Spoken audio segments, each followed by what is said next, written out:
श्री स्वामी समर्थ. कर्क राशी 30 मार्च ते 5 एप्रिल साप्ताहिक राशी भविष्य. नमस्कार मित्रांनो, अमृतवाणी या चॅनलवर तुमचे मनापासून स्वागत आहे. कर्क राशीवाल्यांसाठी हा नवीन आठवडा नेमका काय घेऊन येतोय? नशिबाची साथ मिळणार का, की थोडा संघर्ष करावा लागणार? काम, पैसा, प्रेम आणि आरोग्य या सगळ्या गोष्टींचा ताळमेळ बसणार का? कामात यश मिळणार की थोडा संघर्ष करावा लागणार? पैशांची आवक वाढणार का खर्चच वाढणार? नातेसंबंधात गोडवा राहणार की गैरसमज वाढणार? आणि सगळ्यात महत्त्वाचं म्हणजे तुमचं मन शांत राहणार का तणाव वाढणार? चला तर मग सविस्तर जाणून घेऊया कर्क राशीचे साप्ताहिक राशी भविष्य. व्हिडिओमध्ये पुढे जाण्याआधी कमेंटमध्ये श्री स्वामी समर्थ लिहा. स्वामी तुमच्या सर्व इच्छा पूर्ण करतील. हा आठवडा तुमच्यासाठी थोडा वरखाली जाणारा पण शेवटी समाधान देणारा ठरणार आहे.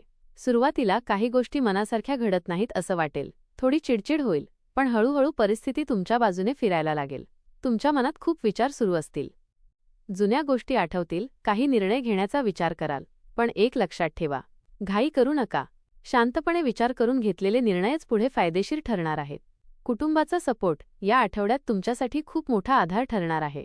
एखादी चांगली बातमी कानावर येईल, ज्यामुळे मन आनंदी होईल. काही अडलेली कामं पूर्ण होण्याची शक्यता आहे. करिअर आणि व्यवसाय. कामाच्या बाबतीत हा आठवडा थोडा टफ पण प्रगती देणारा आहे. ऑफिसमध्ये कामाचा ताण वाढू शकतो. बॉस किंवा वरिष्ठ तुमच्याकडून जास्त अपेक्षा ठेवतील, त्यामुळे थोडं जास्त मेहनत घ्यावी लागेल. कधीकधी असं वाटेल की इतकं काम मीच का करायचं, पण काळजी करू नका, तुमचं काम नक्कीच लक्षात घेतलं जाईल. सहकाऱ्यांशी चांगले संबंध ठेवा, कारण त्यांच्या मदतीनं काही कामं सोपी होतील. व्यवसाय करणाऱ्यांसाठी हा आठवडा नवीन संधी घेऊन येणारा आहे. एखादा जुना ग्राहक परत येऊ शकतो किंवा नवीन ऑर्डर मिळू शकते. पण कोणताही व्यवहार करताना कागदपत्र नीट तपासा.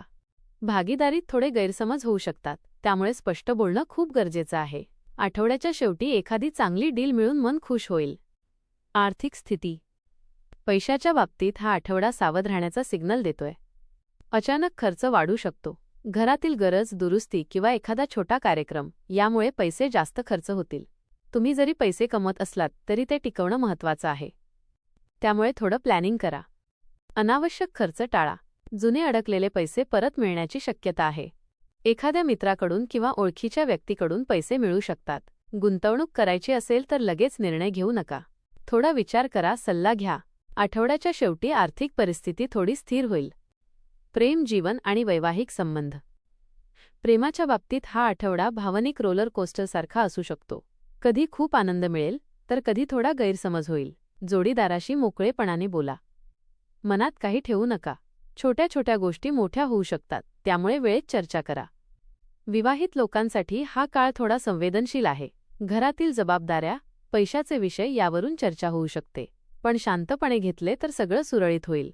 एखादा रोमॅन्टिक क्षण तुमच्या नात्यात पुन्हा गोडवा आणू शकतो. अविवाहितांसाठी नवीन ओळखी होण्याची शक्यता आहे, पण लगेच विश्वास ठेवू नका. कौटुंबिक जीवन. घरच्या वातावरणात हा आठवडा मिश्र पण समाधान देणारा असेल. कधी आनंदाचे क्षण येतील तर कधी थोडी टेन्शन जाणवेल. घरातील मोठ्यांचा सल्ला खूप उपयोगी पडेल. त्यांचं ऐका, त्यातून तुम्हाला योग्य दिशा मिळेल. भावंडांशी किंवा नातेवाईकांशी बोलताना शब्द जपून वापरा. लहान गोष्टींवरून वाद होऊ शकतो. आठवड्याच्या शेवटी कुटुंबासोबत वेळ घालवल्याने मन हलकं आणि आनंदी होईल. एखादा छोटा गेट टुगेदर किंवा आनंदाचा प्रसंग घडू शकतो. शिक्षण आणि विद्यार्थी. विद्यार्थ्यांसाठी हा आठवडा फोकस वाढवण्याचा आहे. सुरुवातीला अभ्यासात मन लागणार नाही. मोबाईल, सोशल मीडियामुळे लक्ष विचलित होईल. पण जर तुम्ही वेळेचं नीट नियोजन केलं तर चांगले परिणाम मिळू शकतात. स्पर्धा परीक्षेची तयारी करणाऱ्यांसाठी जुना अभ्यास पुन्हा करणं फायदेशीर ठरेल. शिक्षकांचा सल्ला घ्या. थोडा संयम ठेवा, कारण हळूहळू तुम्हाला अभ्यासात गती मिळेल. आठवड्याच्या शेवटी आत्मविश्वास वाढलेला जाणवेल. आरोग्य. आरोग्याच्या बाबतीत थोडी काळजी घ्या. मानसिक ताण, थकवा आणि झोपेचा अभाव जाणवू शकतो. जास्त विचार करू नका. स्वतःला थोडा वेळ द्या.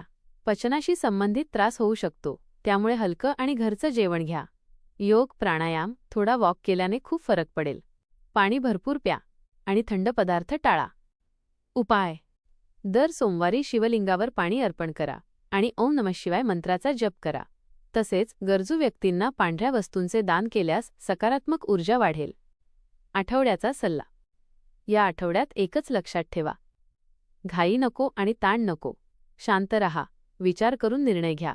तुमचे मनच तुमचे सर्वात मोठं मार्गदर्शक आहे. एकूण कर्क राशीच्या व्यक्तींसाठी हा आठवडा सुरुवातीला थोडा गोंधळाचा पण शेवटी समाधान देणारा ठरणार आहे. आठवड्याच्या पहिल्या 2-3 दिवसांत कामात अडथळे, मनात बेचैनी किंवा काही गोष्टी मनासारख्या न घडल्यामुळे थोडी चिडचिड होऊ शकते. पण जसं आठवडा पुढे जाईल तसतशी परिस्थिती तुमच्या बाजूने वळू लागेल आणि मनात सकारात्मकता वाढेल. कामाच्या बाबतीत सुरुवातीला ताण जाणवेल, पण शेवटी तुमच्या मेहनतीचं फळ मिळेल. वरिष्ठांकडून किंवा इतरांकडून तुमच्या कामाची दखल घेतली जाईल. आर्थिक बाबतीत थोडं सावध राहणं गरजेचं आहे, कारण खर्च वाढण्याची शक्यता आहे. पण योग्य नियोजन केल्यास तुम्ही परिस्थिती सहज सांभाळू शकाल. नातेसंबंधांच्या बाबतीत हा आठवडा खूप महत्त्वाचा आहे. जोडीदार, कुटुंबीय किंवा मित्रांसोबत बोलताना थोडा संयम ठेवला तर नात्यात गोडवा टिकून राहील. एखादा छोटा गैरसमज मोठा होऊ शकतो, त्यामुळे वेळेवर संवाद साधणं खूप गरजेचं आहे. आरोग्याच्या दृष्टीने मानसिक ताण टाळणं आणि स्वतःला वेळ देणं आवश्यक आहे.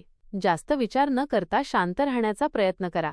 एकंदरीत हा आठवडा तुम्हाला एक गोष्ट शिकवून जाणार आहे: संयम ठेवा, वेळ बदलतो आणि शेवटी सर्व काही तुमच्या फायद्यातच होतं. श्री स्वामी समर्थांच्या कृपेने आठवड्याच्या शेवटी तुम्हाला समाधान, थोडं यश आणि मनःशांती नक्की मिळेल. तुमचा हा आठवडा आनंद, समाधान आणि यशाने भरलेला जावो हीच प्रार्थना. धन्यवाद.